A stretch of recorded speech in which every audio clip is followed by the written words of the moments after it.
मन को शुद्ध करने का तरीका है कि उस पर सदा ही बुद्धि का अंकुश रखा जाए। एक बार बुद्धि से कहिए कि तू जरा सोच समझ के देख, तू जरा विचार करके देख कि मन जो ये कह रहा है ये बात ठीक है कि नहीं, ये किस मार्ग की ओर ले जा रहा है, श्रेय मार्ग की ओर ले जा रहा है कि प्रिय मार्ग की ओर ले जा रहा है। अगर श्रेय मार्ग की ओर ले जा रहा है तब तो ठीक, लेकिन अगर प्रिय मार्ग की ओर ले जा रहा है तब बात ठीक नहीं है, क्योंकि बाद में चल के नुकसान उठाना पड़े। लेकिन बुद्धि हमारे भीतर सबसे ऊंची सत्ता नहीं है, उससे भी जो ऊंची सत्ता है उसे हम चित्त कहते हैं, क्योंकि बुद्धि जो भी निर्णय लेती है वो स्वतंत्र नहीं होता। बुद्धि का हर निर्णय चित्त में पड़े हुए संस्कारों से प्रभावित होता है। चित्त जो है वो संस्कारों का, अनुभवों का, आदतों का भंडार है। समझिए बात को थोड़ा गहराई से।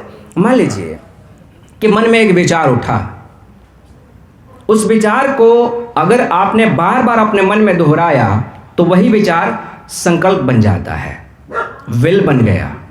फिर उस संकल्प को अगर आपने बार बार दोहराया तो वो कर्म का रूप लेगा।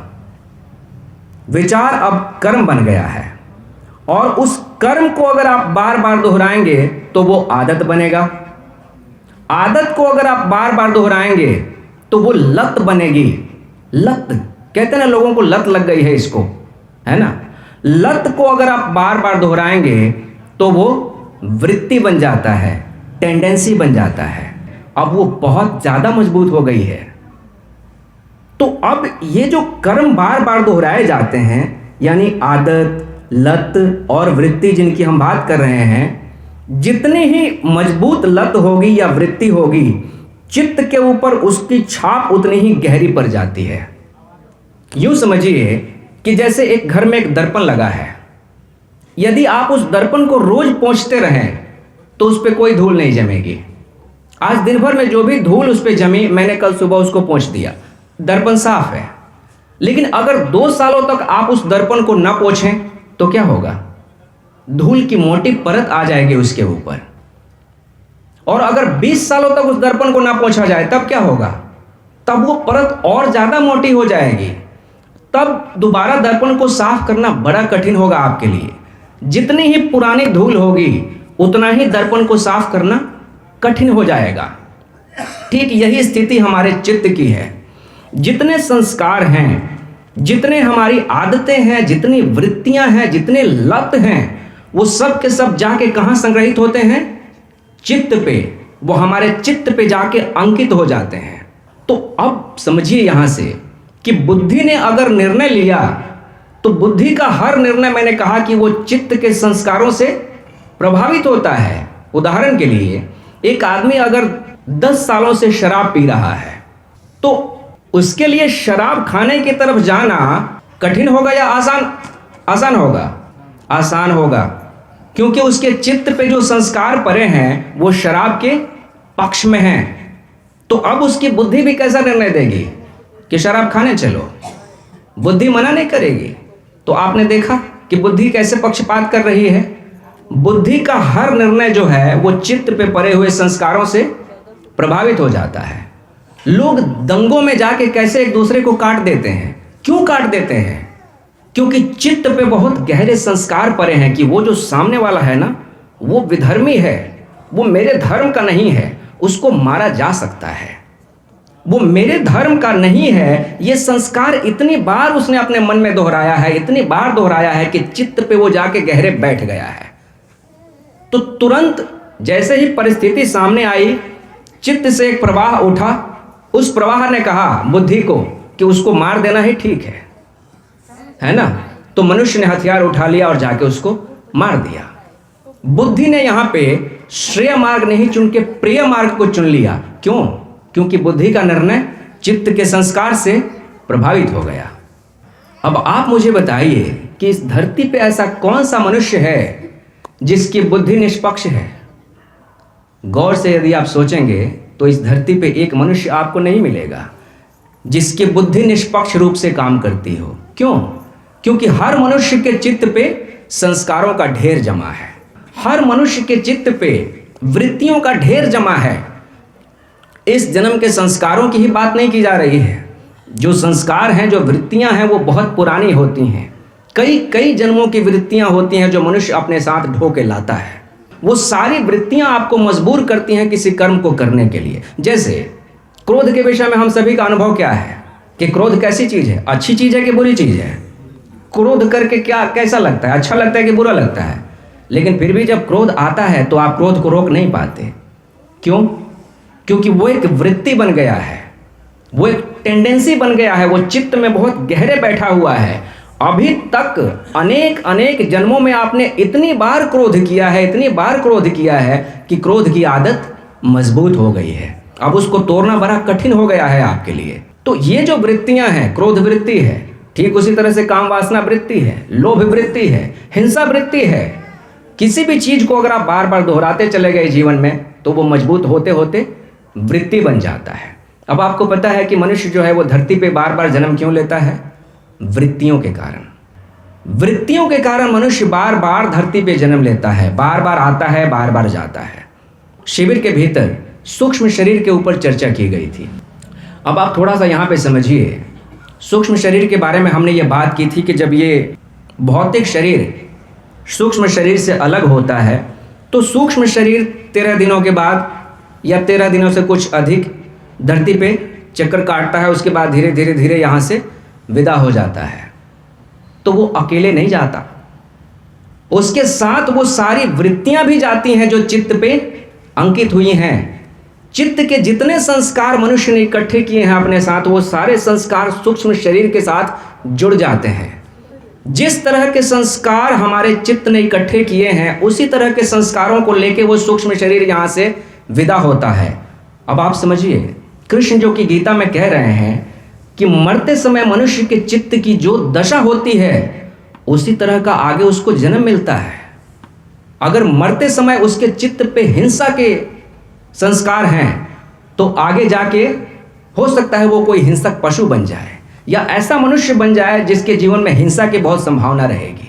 मरते वक्त उसके मन में अगर काम वासना के ख्याल आए हैं तो जन्म उसका हो सकता है कि किसी कामुक पशु के रूप में हो जाए या ऐसे मनुष्य के रूप में हो जाए जो कि काम वासना वाले वातावरण में ही पड़ा रहे। सूक्ष्म शरीर के ऊपर चित्त के सारे संस्कार चिपक जाते हैं और वही संस्कार पुनः उस सूक्ष्म शरीर को उसी तरह की योनि में ले जाते हैं, उसी तरह के जन्म में खींच के ले जाते हैं। मेरे गांव में एक व्यक्ति थे, भले व्यक्ति थे, बुरे नहीं थे, लेकिन एक वही आदत थी, वो शराब पीते थे, है ना। बिना शराब के वो रह नहीं सकते थे। तो जब वो बुजुर्ग हो गए, मरने लगे, तो मरने से पहले वो अचेत हो गए, बेचारे बेहोश हो गए। 3 दिन तक अचेत अवस्था में रहे। तो घर वालों ने वही उनके आसपास लाके भागवत की कथा शुरू करा दी कि भाई अचेत हैं, इनको भागवत सुनाओ, यहाँ से मुक्ति हो जाएगी, तरण हो जाएगा इत्यादि। तो मेरे बड़े पिताजी साधु थे, उन्होंने मजाक में कहा कि भाई जिंदगी भर पियला स्पिरिट, आप मरे के बड़े भागवत सुना दिए, एक दिन कर मुक्ति हो जाएगी।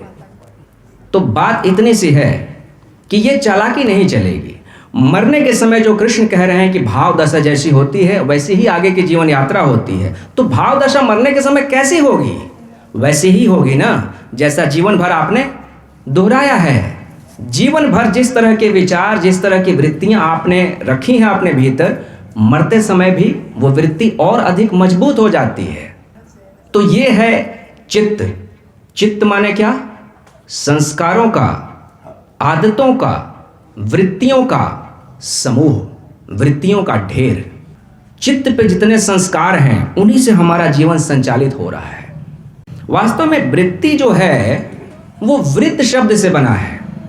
वृत्त कैसा होता है? गोलाकार होता है ना। मान लीजिए कोई वृत्ताकार पथ है, वृत्त जैसा पथ है, और उस पर अगर कोई गाड़ी चले तो क्या होगी? बार बार अपनी गति को वो दोहराएगी। तो वृत्ति कैसे मनुष्य को पकड़ लेती है? एक तो प्राकृतिक कारण है, धरती पे हम रहते हैं, तो ब्रह्मांड में धरती की जो गति है वो कैसी है? सूरज के चारों ओर वृत्तीय गति है। वृत्तीय गति में वो घूम रही है, बार बार अपनी गति को दोहरा रही है। और हमने शिविर में ये भी चर्चा किया था कि धरती के ऊपर हमारा जो जीवन है वो धरती से और चंद्रमा से और सूर्य से प्रभावित होता है। तो धरती की जो गति है, वृत्तीय गति, उसी से मनुष्य के भीतर जो वृत्तियां बनती हैं ना, वो प्रभावित होती हैं। जैसे आपको शायद अंदाज़ा नहीं होगा इस बात का, आपके भीतर जो क्रोध आता है उस क्रोध के आने का एक सुनिश्चित अंतराल होता है। आपके भीतर काम वासना उठती है, उसके उठने का एक सुनिश्चित अंतराल होता है। जैसे स्त्रियों का मासिक धर्म है 27 दिन के आसपास, वो चंद्रमा की गति से उनका जीवन जो है वो बहुत गहराई से जुड़ा हुआ है। तो चंद्रमा की गति जो है वो 27 दिन की है।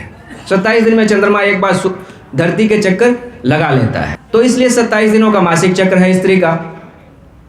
ठीक इसी तरह से कुछ लोग होते हैं उनको हफ्ते में एक बार जरूर क्रोध आता है भयंकर रूप से। कुछ लोग होते हैं उन्हें 2 हफ्ते में एक बार आएगा, कुछ लोगों के भीतर महीने में एक बार आता है। हम चूंकि गौर नहीं करते उस बात पे, इसलिए हमें पता नहीं चलता कि कब कब क्रोध आ रहा है। लेकिन अगर आप डायरी में डेट नोट करने लगे कि आज मुझे क्रोध आया था, आज फला डेट इतने बजे क्रोध आया था, फिर अगली तिथि को आप देखिए कितने बजे क्रोध आता है। आप एक सुनिश्चित अंतराल पाएंगे पूरे साल में, 10 दिन पे, 20 दिन पे, इस तरह से क्रोध आपको आ रहा है। यानी क्रोध वृत्ति की तरह अपने को दोहरा रहा है। ठीक इसी तरह से काम वासना भी होती है। कुछ पुरुषों में 3 दिन में दोहराती है अपने आप को, कुछ लोगों में वो 15 दिन पे दोहराती है, कुछ लोगों में वो अपने आप को महीने में दोहराती है। तो इस तरह से सारी वृत्तियां जो हैं वो पृथ्वी की गति से और चंद्रमा की गति से प्रभावित हैं। तो कुछ वृत्तियां जो हैं उनके पीछे तो प्राकृतिक कारण है, लेकिन बहुत सारी वृत्तियां जो है वो आदमी अपने आप से निर्मित कर लेता है। जैसा कि मैंने बताया कि किसी भी आदत को अगर आप बार बार दोहराने लगेंगे तो वो मजबूत होके क्या बन जाएगी, वृत्ति बन जाएगी। और जब वो वृत्ति बन जाएगी तो आपकी बुद्धि को और आपके कर्म को निरंतर प्रभावित करती रहेगी। फिर आपकी बुद्धि जो है वो उस वृत्ति की गुलाम हो गई है। तो मोक्ष का क्या मतलब होता है, मुक्ति का क्या मतलब होता है? वास्तव में जिसे हम मोक्ष या मुक्ति कहते हैं, उसका मतलब ये नहीं होता कि आप इस धरती से चले गए कहीं और फिर नहीं आएंगे। नहीं, वो तो बहुत मोटा मोटा अर्थ है। वास्तविक अर्थ ये होता है कि अपने चित्त को वृत्तियों से मुक्त कर लेना। पतंजलि योग की क्या परिभाषा करते हैं? योग का मतलब है चित्त की वृत्तियों को रोक देना। जिसे हम योग कहते हैं या मुक्ति कहते हैं, वो चित्त की वृत्तियों को रोक देने का नाम है। हर दिन हमारे चित्त पे जा जा के जो नई वृत्तियां बैठ जा रही हैं, उसको सजग होकर किसी भांति से रोक देना, ताकि चित्त जो है वो साफ रहे, शुद्ध रहे। जब चित्त साफ रहेगा, शुद्ध रहेगा, तो बुद्धि निष्पक्ष होकर निर्णय ले पाएगी। सिर्फ एक बुद्ध पुरुष जो होता है उसकी बुद्धि ही निष्पक्ष होती है। जब तक आप बुद्ध नहीं हो जाते तब तक आप इतना ही मान के चलिए कि आपकी बुद्धि निष्पक्ष नहीं है। वो किसी न किसी संस्कार से जरूर प्रभावित है, किसी न किसी वृत्ति से जरूर प्रभावित है। कौन सी वृत्ति से वो प्रभावित है ये आप भी नहीं समझ पाते हैं, लेकिन वो प्रभावित होती है बहुत गहरे में। तो ये तो हुआ चित्त। इसके बाद जो आखिरी उपकरण है अंतःकरण का, वो है अहंकार। कहा जाता है कि अहंकार जो है वो जीव और परमात्मा के बीच में सबसे बड़ी बाधा है। अहंकार अगर मिट जाए तो जीव और परमात्मा एक हो जाते हैं, एकता का बोध होने लगता है। वास्तव में अहंकार मिटता नहीं है। मैं आपसे आज खुलासा कर दूं, अहंकार का मतलब होता है पहचान। जो आपने अपनी पहचान की है वही आपकी अहंता है, या उसी को आपका अहंकार कहा जाता है। जैसे मान लीजिए कि आपसे एक प्रश्न पूछा जाए कि आप कौन हैं। इस प्रश्न के उत्तर में जो कुछ भी आप कहेंगे उसी से आपके अहंकार का पता चलता है। जैसे आपसे पूछा गया कि आप कौन हैं, तो आप कहेंगे मेरा नाम फला सिंह है या मेरा नाम फला शर्मा है। ये अहंकार की शुरुआत है। फिर आप कहेंगे कि मैं एक हिंदू हूँ, मैं एक क्षत्रिय हूँ, मैं एक भारतवासी हूँ। ये सारी चीज़ें जो हैं वो आपका अहंकार हैं। अहंकार माने पहचान। तो अहंकार को कैसे शुद्ध किया जाए? और अशुद्ध अहंकार क्या होता है? अशुद्ध अहंकार तब होता है जब अहंकार बहुत छोटा हो। जब भी किसी छोटी चीज़ से, छोटी इकाई से आपने अपनी पहचान जोड़ ली तो वो एक अशुद्ध अहंकार होता है। वो आपके जीवन में अपने लिए और दूसरों के लिए बहुत ज़्यादा दुख लेके आएगा। जैसे एक आदमी कहता है कि मैं जिस परिवार में रहता हूँ, मेरे परिवार में 4 लोग हैं। इसका मतलब है कि उस व्यक्ति के सारे कर्म, उस व्यक्ति के वो जो कुछ भी करेगा वो कितने लोगों के लिए होगा? 4 लोगों के लिए। 4 लोगों के बाहर जो भी दुनिया है उससे उसका कोई लेना देना नहीं है। उसका प्रेम सीमित है सिर्फ 4 लोगों के लिए। वो जो भी करेगा सिर्फ 4 लोगों के लिए करेगा। तो 4 लोगों को हो सकता है कि वो सुख दे, लेकिन बाकी लोगों को उससे क्या मिलने वाला है? दुख मिलने वाला है। 3 तरह की पहचान होती है अहंकार की, 3 तरह की। इसको आप याद रखेंगे। पहली जो पहचान होती है अहंकार की, वो स्वयं से होती है, अपने आप से। आदमी अपने लिए जीता है और अपने आसपास जो 2-4 लोग हैं, परिवार के कुछ सदस्य हैं, कुछ मित्र हैं, उन्हीं के लिए जीता है। उसका जो दायरा है अहंकार का वो बहुत छोटा है, सबसे छोटा है। ये सबसे छोटे किस्म का अहंकार होता है। इससे जो बड़ा अहंकार होता है वो होता है कि वो व्यक्ति अपनी पहचान किसी बड़े समूह के साथ जोड़ लेता है। वो कहता है कि मैं भारतवासी हूँ। भारतवासी का मतलब 130 करोड़ लोग। अब वो 130 करोड़ लोगों के लिए सोचता है। कहता है कि मेरे भारत देश पे अगर किसी ने आक्रमण किया तो मैं उसके लिए अपने प्राण भी दे सकता हूं। इसका मतलब वो 130 करोड़ लोगों को अपना मानता है। तो ये पहले अहंकार से थोड़ा बड़ा है, लेकिन ये भी श्रेष्ठ अहंकार नहीं है। सबसे श्रेष्ठ जो अहंकार होता है जब व्यक्ति पूरे विश्व के साथ अपना संबंध जोड़ लेता है, अपनी पहचान जोड़ लेता है। उसके सारे कर्म, उसके विचार, उसका प्रेम अब पूरी दुनिया के लिए है, सभी के लिए है। ऐसे लोगों को हम क्या कहते हैं?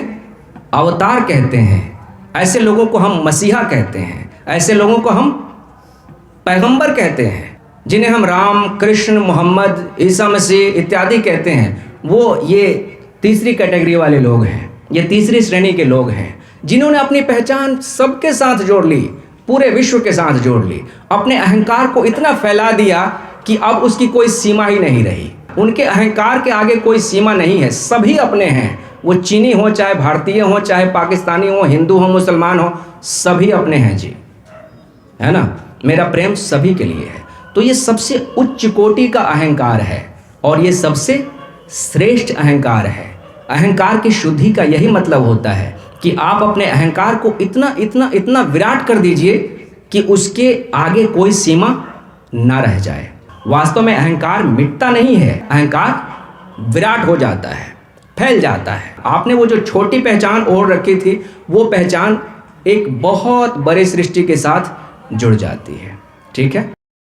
आदमी बेहोशी में इतने सारे कर्म कर लेता है, बेहोशी में किए गए कर्म ही आपके चित्त पे जाके बैठ जाते हैं, वृत्ति बन जाते हैं। ये जो चित्त पे बैठे हुए संस्कार है ना, इन्हीं को हम प्रारब्ध कर्म कहते हैं।